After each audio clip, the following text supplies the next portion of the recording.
Well, welcome everybody to today's FlexJobs webinar. We are going to talk about transferable skills. So welcome. If this is your first webinar, we are excited for you to be here. If you have been here before, of course, we welcome you back and always love when people join us. My name is Tony.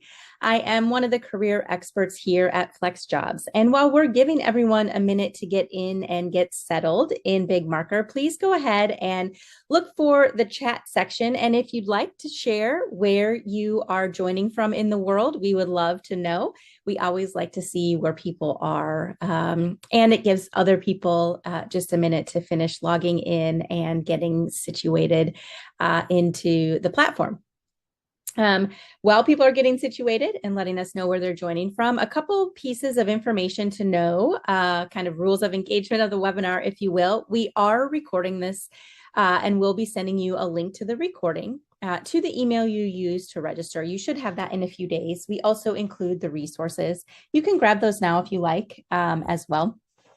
We do have a Q&A section at the end of the presentation. So for any questions that you have, please go ahead and put those in the Q&A section of Big Marker. If you see a question that somebody else asks and you're curious too, please go ahead and give that a thumbs up.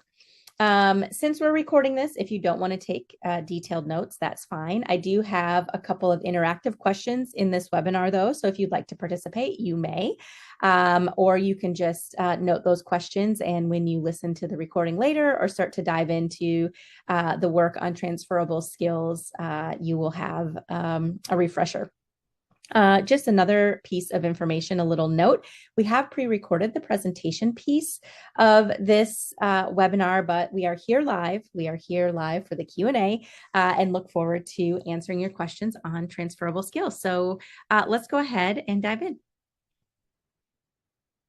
All right, so how can you use transferable skills in your job search and to further your career? The topics we're going to talk about to address this question is, first, we have to define what transferable skills are. I do want to share some of the most common skills that employers look for, why they are important to an employer, and how and why they should be important to you in your career. And of course, just to say it again, we're here to answer your questions at the end. So feel free to have those questions ready.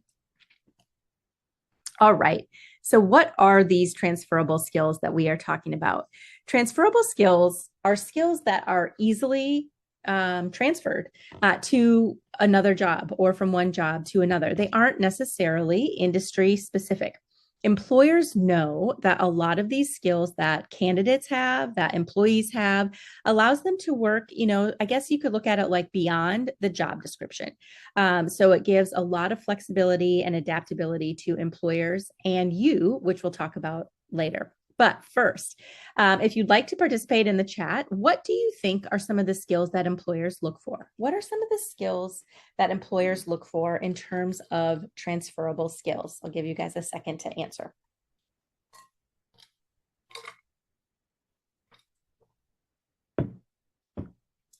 All right, let's see if we've got some coming in, and I see a few.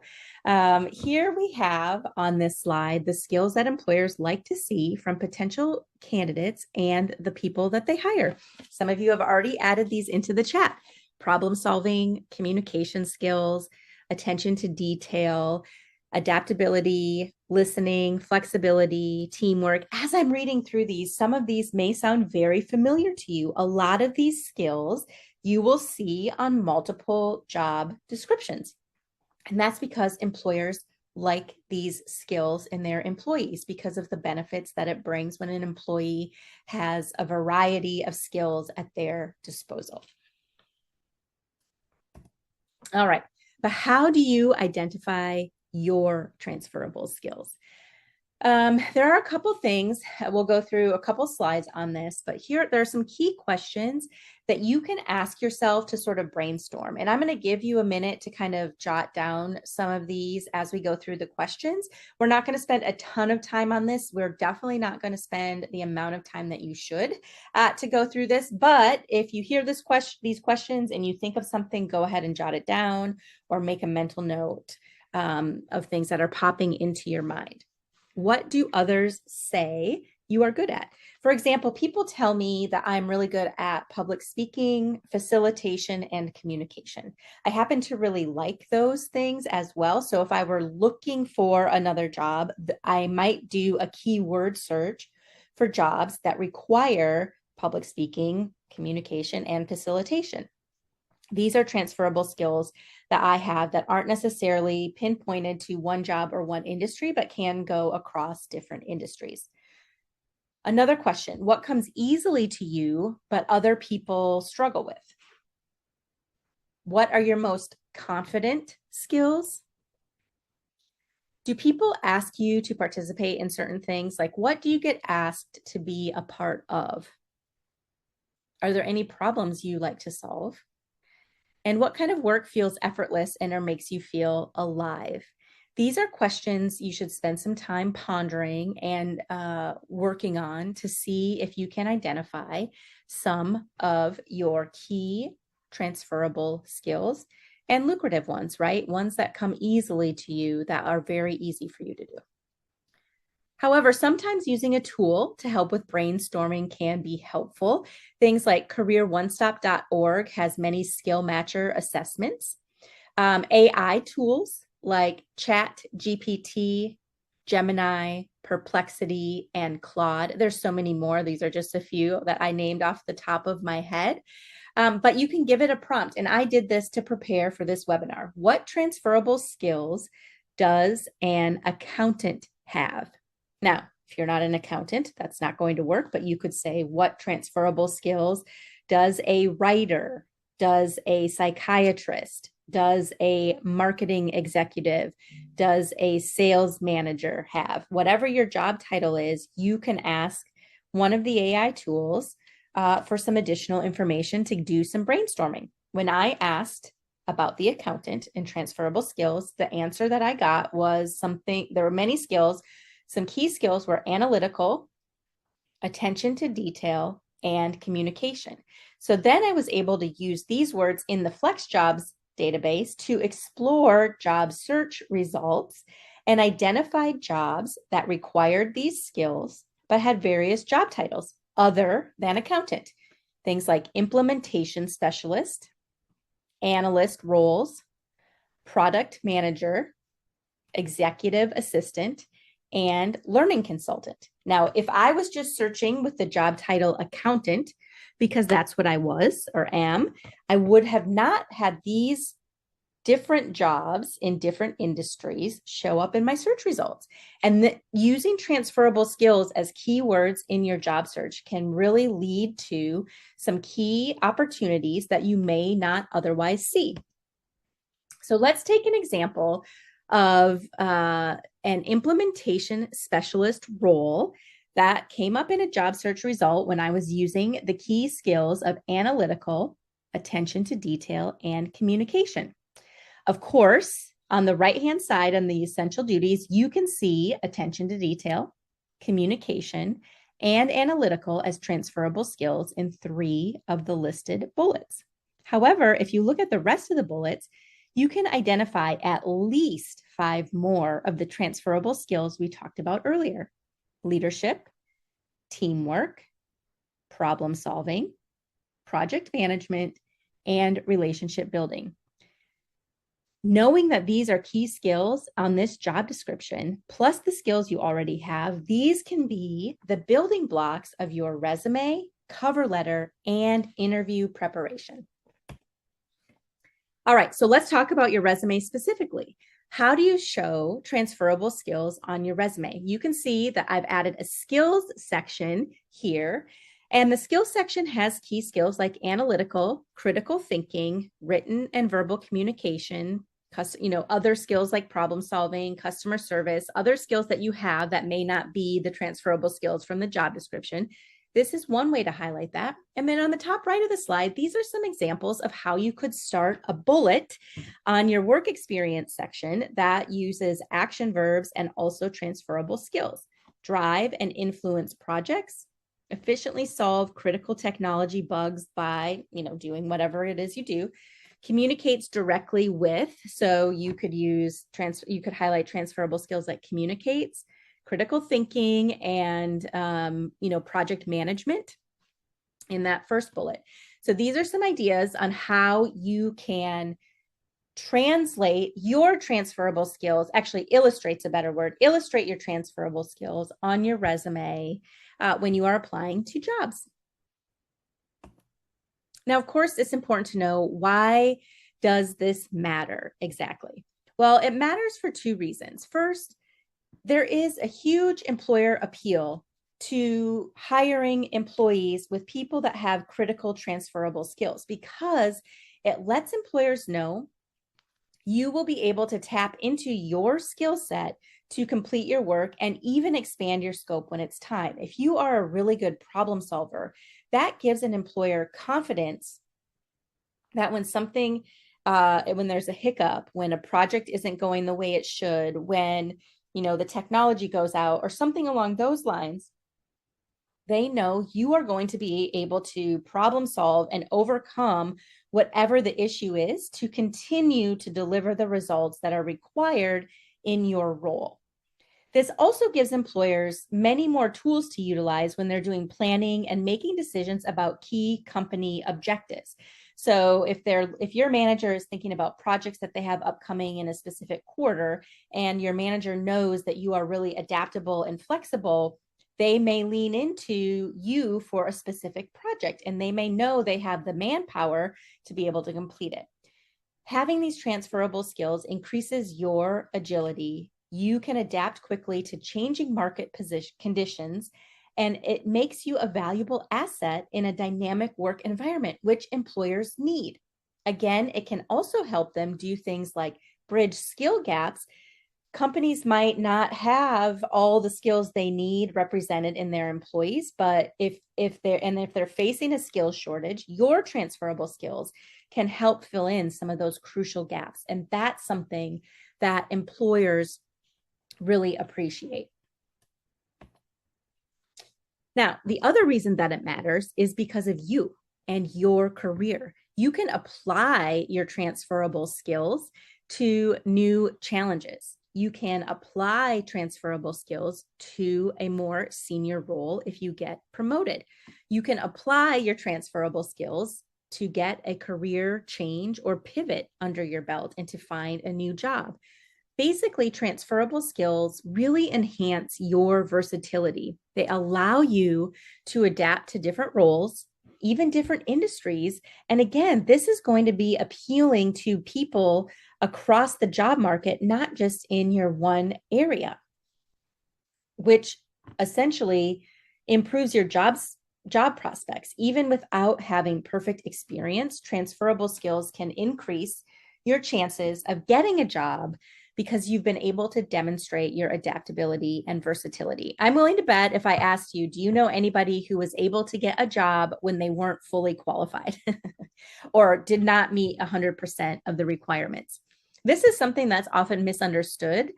When a job is posted, the company posts, a career coach that I used to work with said, a company job posting is a pie in the sky goal, meaning the company would love to find somebody who meets 100% of the criteria and is a great cultural fit to the organization.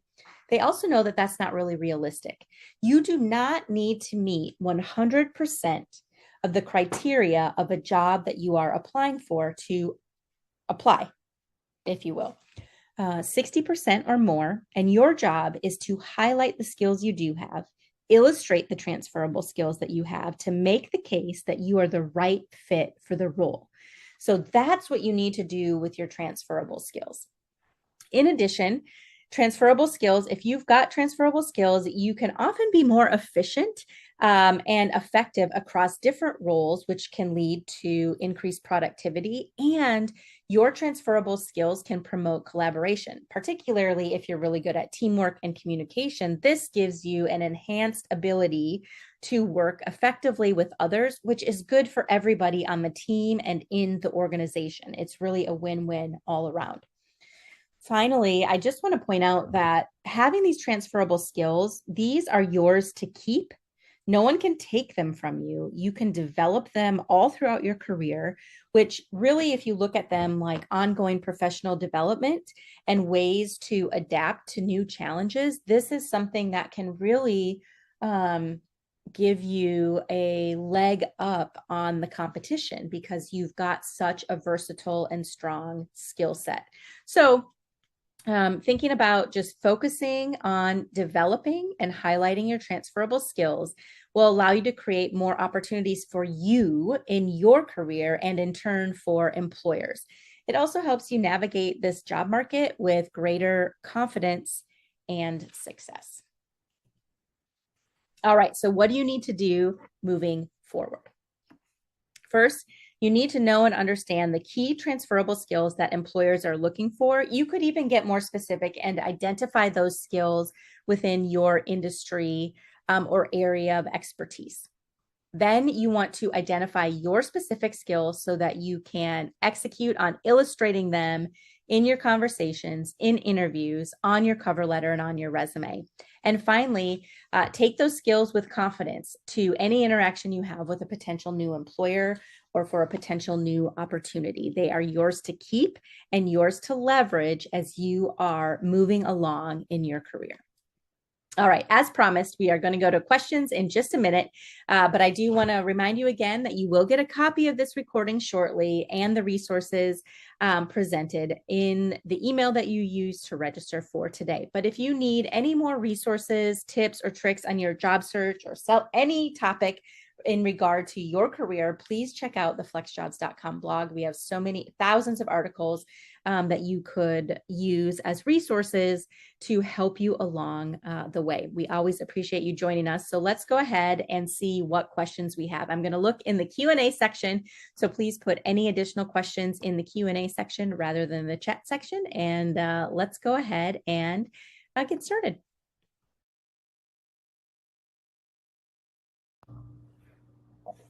Hi, all. It's Tony. Let's see what we have here.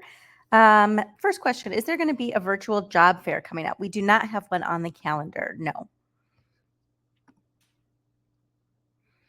Let's see. Why are employers so afraid of entrepreneurs? We have so many skills that are invaluable in the workplace. How do we curb the bias or mitigate the fear of us leaving the position prematurely? Well, I think your last question there, leaving the position prematurely, is probably, one of the things that employers may have hesitancy about in terms of hiring somebody that used to own their own business or that owns their own business. I used to have my own business as well. So one of the things that you have to do as an entrepreneur or business owner is really have your value proposition. You're going to be asked questions like, why do you want to work for somebody else when you've worked for yourself? And you really need to have a compelling, well thought out answer to that question. Is it because, as a business owner, yes, you have so many transferable skills, everything falls on you. And a lot of times what happens is people own their own business and then have to spend so much time doing things other than what they really love, which is why they started the business. And so, many people look forward to going back to work for an organization to be able to focus on that component of work, the part that they really wanted to do in the first place. And so you need to put together, sort of a compelling story and answer to those questions to kind of quell any concerns that a company might have about hiring somebody that has had their own business before. Also, I think that highlighting your transferable skills and also including a cover letter in your application materials can be really beneficial to sort of setting the stage and sharing your career story in a way that allows them to know that at this point, what you're looking for is to be a part of a team, is to join an organization, is to focus on specific skills to drive results, and that kind of thing.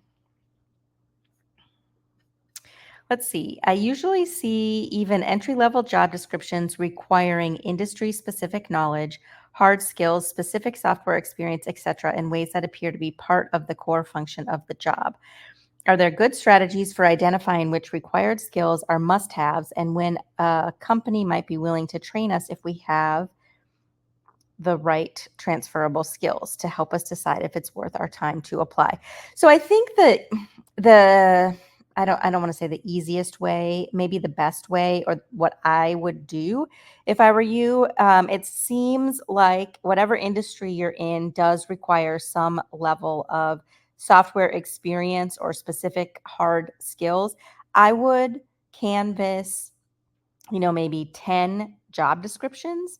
And then I would note each hardware or software skill or hard skill that is required and sort of keep a tally of those so that you can, sort of prioritize what skills you need to know to be the most competitive applicant.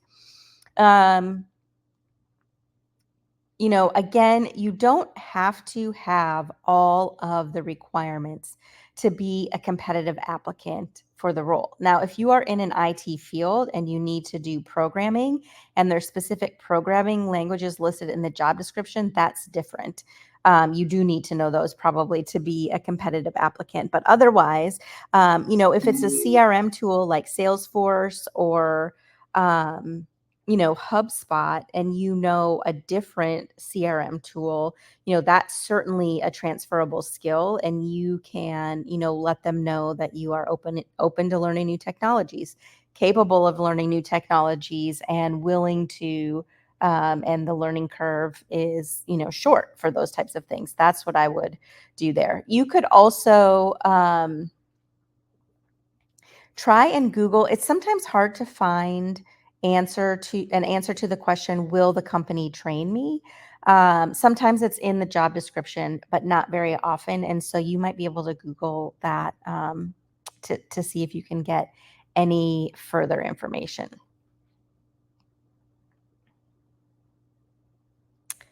Even with transferable skills, will employers really consider you for the job without the experience? If they do, does that hinder you from negotiating pay? Yes, they will consider you. I do think, in this market, there's hundreds of applicants for each remote job in particular. And so, the companies are going to look at their applicants and make decisions based on experience and skills and who they want to interview. But that fact remains, you do not have to have all of the requirements of the job to be a competitive applicant. I've had most of the jobs that I've had in my career, I had never had the jobs before and did not have the level of experience that was required in the job description. And my transferable skills have been able to kind of lead me into the water, so to speak, to get interviews. And then interviewing sort of finishes the deal, if you will.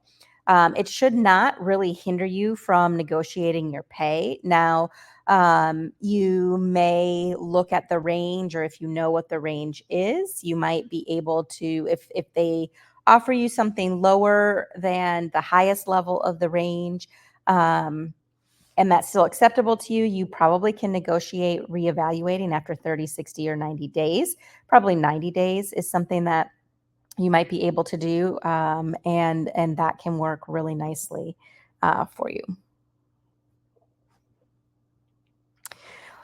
Do you have any advice for those who struggle with imposter syndrome in identifying strengths and top transferable skills and promoting ourselves without questioning if we really deserve it?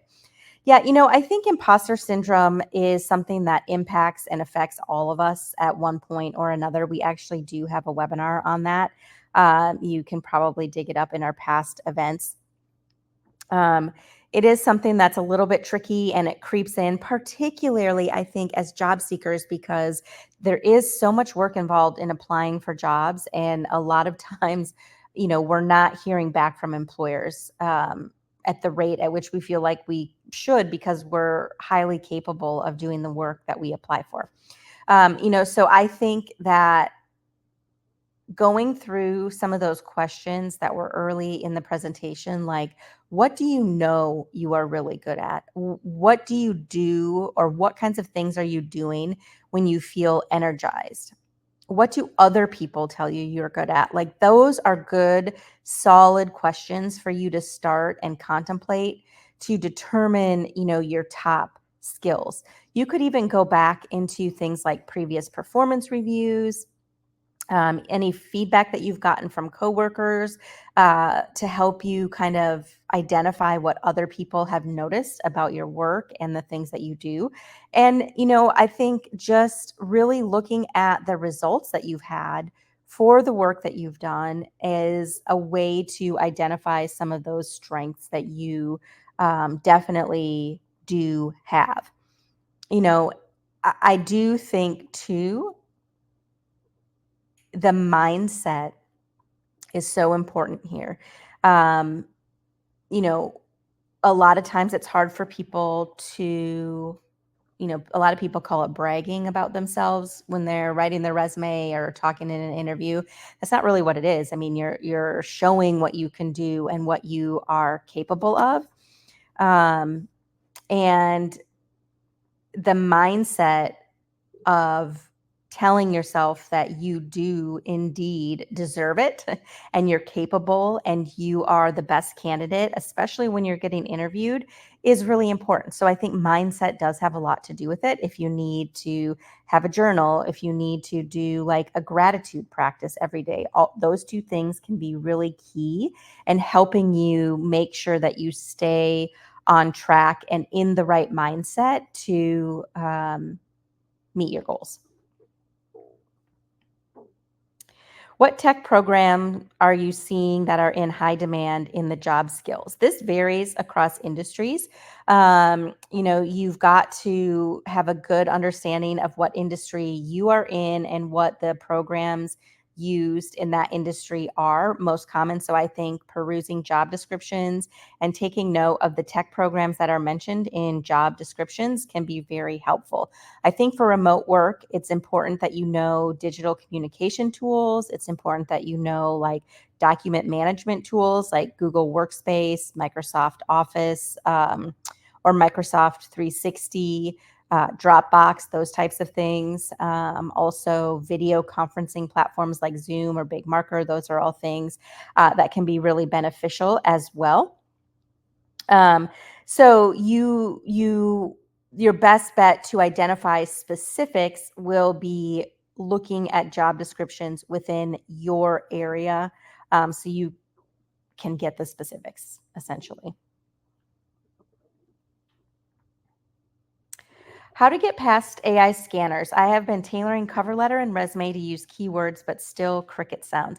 There's some resources like JobScan or My Perfect Resume actually has an ATS checker before you send out your resume to apply. So one of the things that I would recommend is figuring out once you tailor a job or tailor your resume and cover letter to a job description, running it through an ATS checker of sorts so you can get an idea of the level of match that you have between the job description and keywords to see if you are kind of on track or what the percentage match is. You don't have to have 100% match, but if it's at like 20% versus 60 or 70%, that will tell you a lot of information. I'm not sure, the format of your resume, if you have, you know, formatting that's not ATS friendly, or if you have font or bullets or pictures or graphics or tables or columns on your resume. All of those things can impact how the information is parsed as well. So without seeing that, I'm not sure. Are you going back, more than 10 to 15 years? Are there grammatical errors? There's so many different things to look at when it comes to a resume. Those are just some things, kind of quick back of the napkin ideas that come to mind as I think through your question. How do you get past the degree requirement if you have 20 plus years in your field, numerous certifications, and proven employment history at a management or director level? I think in your education section, I would say more than 10 years experience in lieu of a bachelor's degree, and that's what I would do. You also could research and identify companies that sort of don't rely on a degree requirement any longer. And we do have some of that information on the FlexJobs site. So you could tailor your job applications and search to those companies who have already indicated that they lean into skills-based hiring versus a specific degree. All right, last question. Most job postings mention specific requirements such as years in a particular domain, experience with specific tools, etc. What are the chances that one without those skills but having transferable skills would be even get filtered or considered? Secondly, have you seen candidates who have successfully transferred their skills into roles different than their current ones? Yes, absolutely. It is possible to do that. The other piece of this that we're kind of talking about how you can execute this on your resume and in job interviews, but the other component of this is networking, having a solid, strong LinkedIn profile that identifies you as an expert and as a professional. And those are some things that you want to layer into your efforts as well, your branding, your elevator pitch, all of those types of things. In terms of what are the chances, I don't have percentages. Of course, this is all up to the company. But we know that companies submit job applications. Job descriptions. They also want to find somebody, yes, that meets the skill set and can perform the duties of the role successfully, but they also are looking for somebody that is going to be a good cultural fit on the team and the organization. And that really plays into it too. So soft skills are also important. And those are the things that you can consider when you are applying to jobs. So I always like to, if I'm looking for a job, use some of my key transferable skills as keyword searches to identify positions that leverage those skills, because I already know that I have some of the key skills that they're looking for, and then I can take it from there in deciding, would I apply for the job? Would it be worth it to apply? Do I know anybody at the company? What are some other ways that I might be able to be noticed by a potential hiring person at that organization? So that's what I would do. As a reminder, you will get the recording to this webinar shortly to the email address you used when you signed up. I appreciate all of your questions today. Thank you for that. Hopefully this was helpful. We will be back tomorrow. I will be moderating another webinar at 11 a.m. Eastern time, so I hope to see you there. And we'll be back Thursday as well. Thanks, everybody. Have a really great